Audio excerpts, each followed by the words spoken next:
नमस्कार, मैं अपनी थपलियाल। आज हम बात करेंगे ब्रह्म कुमारी के बारे में। ब्रह्म कुमारी एक स्पिरिचुअल और नॉन प्रॉफिटेबल ऑर्गेनाइजेशन है जो लोगों को सेल्फ अवेयरनेस और इनर पीस दिलाने का काम करते हैं। ब्रह्म कुमारी 1937 में एस्टैब्लिश हुआ था और आज ये 140 कंट्रीज में कई लोगों को अपनी टीचिंग से लाभ पहुंचा रहे हैं। हमारे साथ लता जी मौजूद है जो हमें इस टॉपिक के बारे में आगे और जानकारी देंगी। Welcome ma'am. नमस्कार। ओम शांति। तो मैम, हम चाहते हैं कि आप हमें अपने बारे में कुछ बताइए। जी, ओम शांति। हम लोग यहाँ पर प्रजापिता ब्रह्मा कुमारी ईश्वरीय विश्वविद्यालय के डेडिकेटेड टीचर्स हैं और बहुत समय से अभ्यास कर रहे हैं मेडिटेशन का, स्पिरिचुअलिटी का। और मैं अभी वर्तमान में डेरावाल केंद्र में दिल्ली में पिछले 25 वर्षों से समर्पित रूप से सेवाएं दे रही हूँ। ब्रह्मा कुमारी, जैसा कि आप अभी इंट्रोडक्शन में बता ही रहे थे, एक ऐसी ऑर्गेनाइजेशन है जिसकी टीचिंग्स के द्वारा बहुत सारे लोगों को अलग अलग सेक्टर्स पर लाभ प्राप्त हुआ है। और आज जैसा कि आप जानना चाहते हैं ब्रह्मा कुमारी क्या करती हैं, तो हम लोगों का मेन मोटिव ही यही है कि हम मनुष्य को अपने जीवन जीने की मुख्य कला सिखा सकें। जीवन का जीने का तरीका हर एक का अपना अपना होता है, लेकिन मोस्टली हर एक व्यक्ति के मन में प्रश्न होते हैं बहुत सारे। और कई बार ये भी कंफ्यूजन होती है कि क्या कर रहे हैं, क्या नहीं करें, करना भी चाहिए, नहीं करना चाहिए, या फिर भगवान के विषय में भी बहुत जितने मुख हैं उतनी बातें हैं। तो इन सब बातों पर प्रकाश डालने के लिए ऐसी ऑर्गेनाइजेशन बनी है जो अलग अलग तरह से मिथ्स को भी क्लियर करती हैं, क्लैरिटी बताती है, पर्पस ऑफ लाइफ देती हैं, डायरेक्शन देती हैं।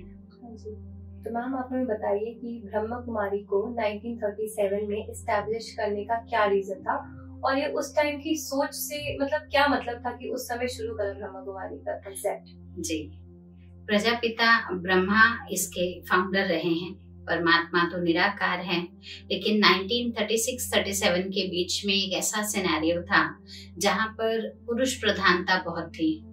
नारियों को इतना महत्व दिया जाता था, लेकिन शिक्षा के प्रति इतना नहीं देते थे। घर परिवार संभालना या कुछ ऐसा कार्य करना जो एक परिवार को संजो के रखे, ऐसी शिक्षाएं दी जाती थी उनको। उस समय पर दादा लेखराज नाम के एक जौहरी हुआ करते थे जो इसके फाउंडर रहे हैं। उन्हों को अंदर से बहुत आता था कि मैं कुछ ऐसा कार्य करूं जो अनेक आत्माओं का उद्धार हो सके। अंदर से एक खोज भी थी उनको कि कोई भगवान है, क्योंकि भगवान के प्रति बड़ी आस्था थी। उन्होंने अपने जीवन में 12 गुरु करे थे और 12 गुरु करके खोज थी अंदर से, कौन है सुपीरियर, कौन है परमात्मा। और उस खोज में चलते रहे तो अचानक ही उनको एक बार एक साक्षात्कार हुआ जिसको हम डिवाइन विजुअलाइजेशन कहते हैं, जो कोई कराता नहीं है, ऑटोमेटिक होता है। और उस डिवाइन विजुअलाइजेशन में उनको दिखाई दिया कि सब कुछ नष्ट हो रहा है, प्राकृतिक आपदाएं आ रही हैं जैसे बाढ़, भूकंप, और कुछ ऐसे न्यूक्लियर वॉर्स हो रहे हैं, सिविल वॉर्स हो रहे हैं, धर्म के प्रति युद्ध हो रहा है आपस में। तो जब उन्होंने ये सब देखा तो वो एक डायमंड मर्चेंट थे, बहुत बड़े जौहरी और अच्छे प्रतिष्ठित व्यक्ति थे। बड़ा राजाओं के उठना बैठना हुआ करता था उनका परिवार में। लेकिन जब उन्होंने ये सब विजन देखा तो उनको वैराग्य से आने लगा कि जब ये सब कुछ खत्म होने वाला है।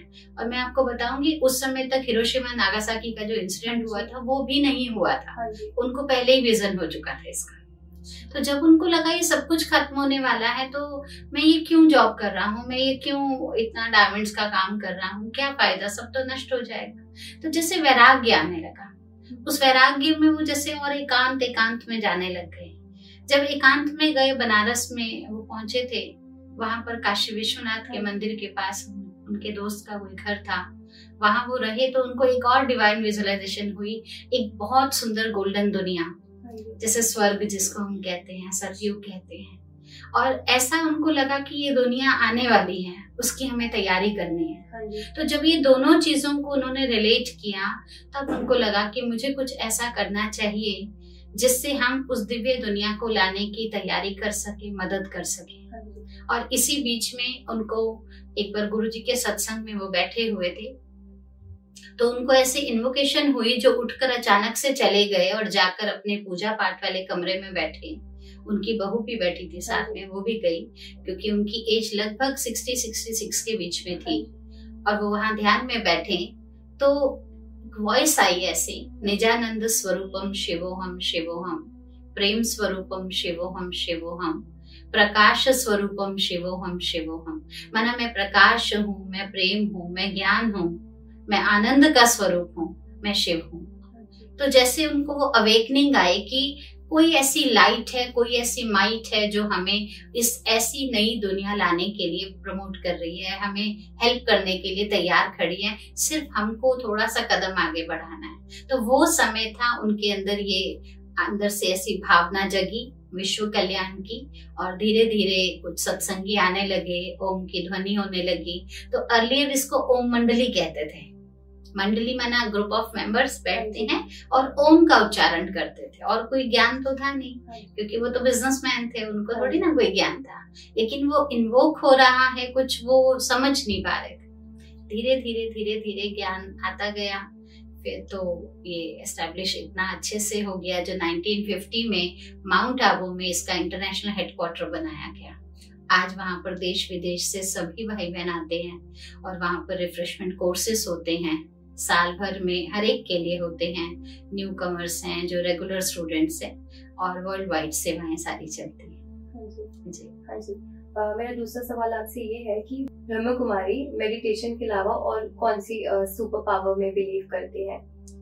देखिए, सुपर पावर, सुपर का मतलब ये होता है कोई एक ही होगा, है ना, माना सुप्रीम। सुप्रीम को हिंदी में कहते हैं परम। और परम का मतलब होता है 1 2 3 4 नहीं, परम एक ही हो सकता है जो टॉप लेवल पर होता है। और ऐसे सुप्रीम को हम परमात्मा कहते हैं। हम सब आत्माएं हैं, हम अच्छे कर्म करते हैं, हमें पुण्य आत्मा कह दिया जाता है, महान काम करते महात्मा कह दिया जाता है। लेकिन परमात्मा एक ही होता है, इसीलिए गॉड इज वन कहते हैं। जब वो एक है तो हम उसी एक को याद करते हैं। अब वो एक हम सब कैसे उसको पहचाने? तो परमात्मा को जानने से पहले परमात्मा कहते हैं अपने को जानो, आत्मा को। क्योंकि परम आत्मा, परम तब बोला जाएगा जब हम उससे सेकेंडरी को जानते होंगे। जैसे 2 चीजों में कहते हैं ये बड़ा है, 2 बच्चे हैं तो कहेंगे ये बड़े वाला है, ये छोटे वाला है। जो है ही एक, उसमें बड़ा क्या और छोटा क्या। तो हम पहले आत्मा की नॉलेज देते हैं, सोल कॉन्शियस कैसे बने, और सोल की जर्नी को जब हम समझते हैं, सोल की कैपेसिटी को जब हम समझते हैं, सोल की अपनी पॉजिटिविटी कैसी है, थॉट पावर क्या है, उसको जब हम समझते हैं तो हमें मालूम पड़ता है सुप्रीम सोल कौन है। और सुप्रीम सोल की पहचान से हम कनेक्ट होते हैं, जिस कनेक्शन को एक स्पिरिचुअल नाम दिया जाता है मेडिटेशन। मेडिटेशन कोई चैंटिंग नहीं है, मेडिटेशन कोई मंत्र जाप करना नहीं है। मेडिटेशन मतलब कनेक्शन, किसका?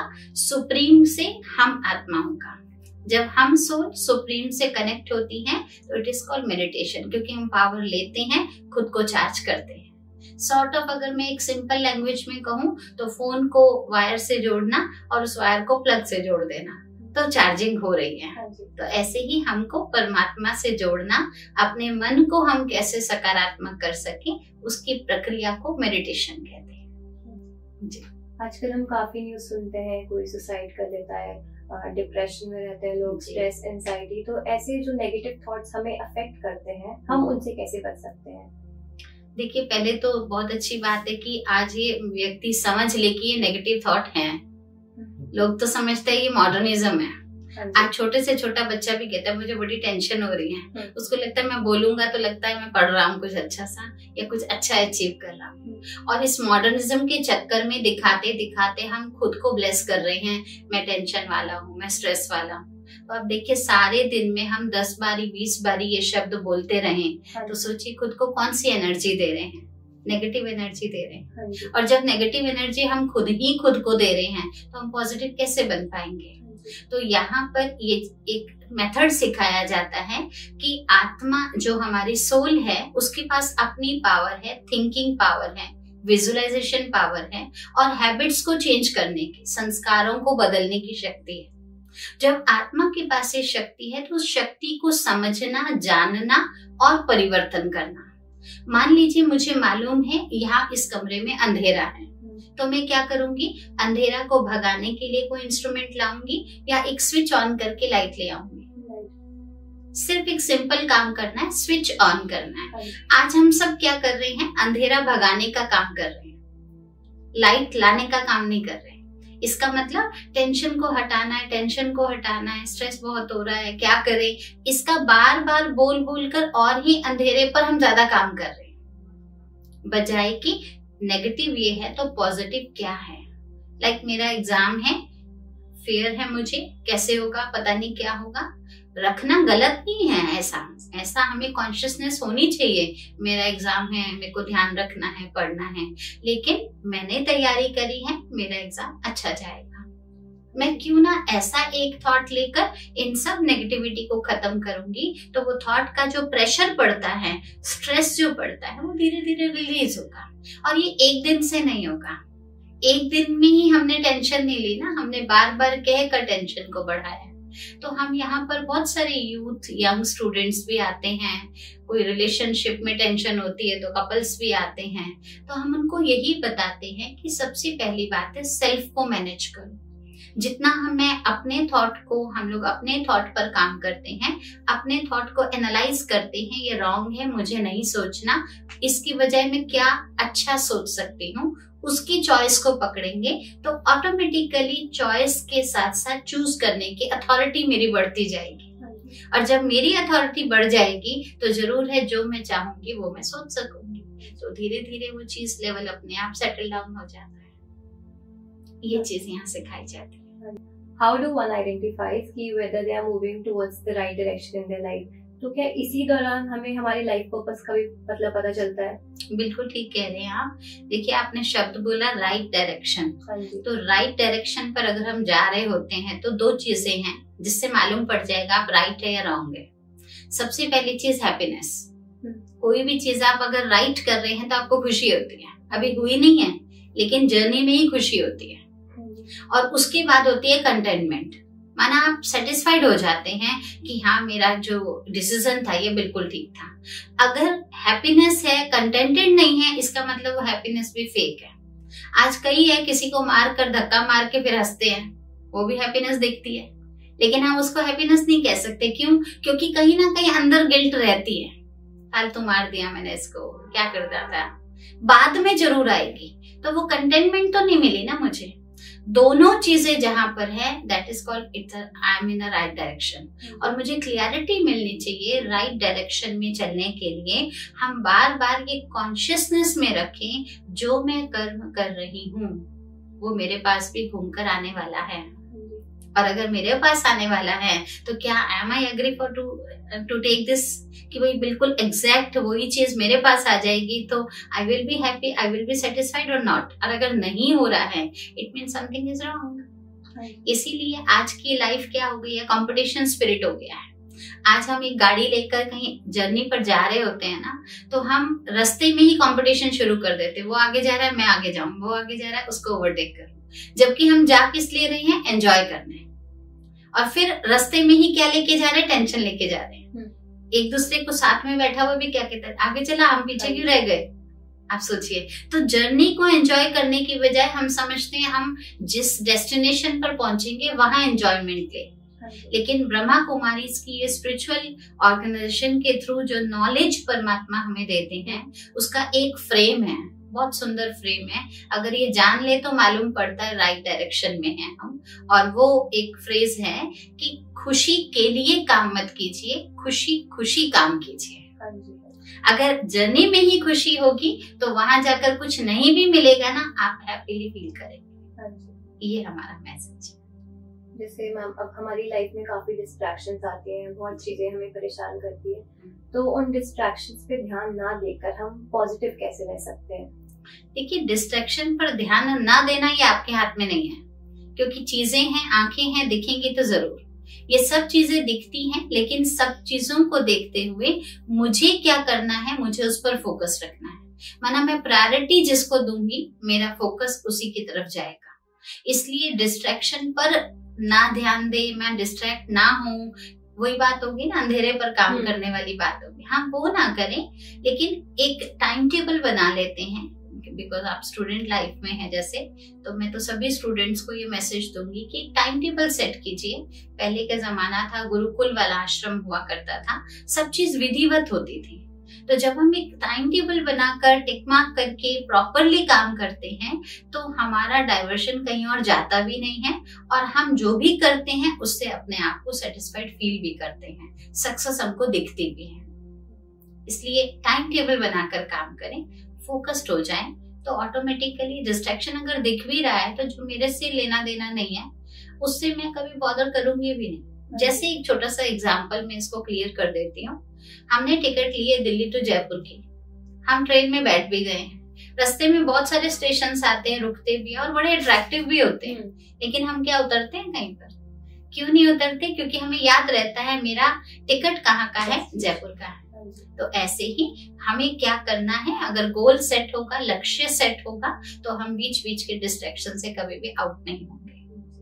मैम, आपकी टीचिंग्स काफी ही इंफॉर्मेटिव थी हमारे लिए, हमें सेल्फ अवेयरनेस और स्पिरिचुअलिटी के बारे में काफी अच्छे से पता चला फिलहाल आज। और हम आशा करते हैं जो ब्रह्म कुमारी लोगों को मेंटल पीस देने का काम कर रहे हैं वो इसी तरह करते रहें। Thank you ma'am.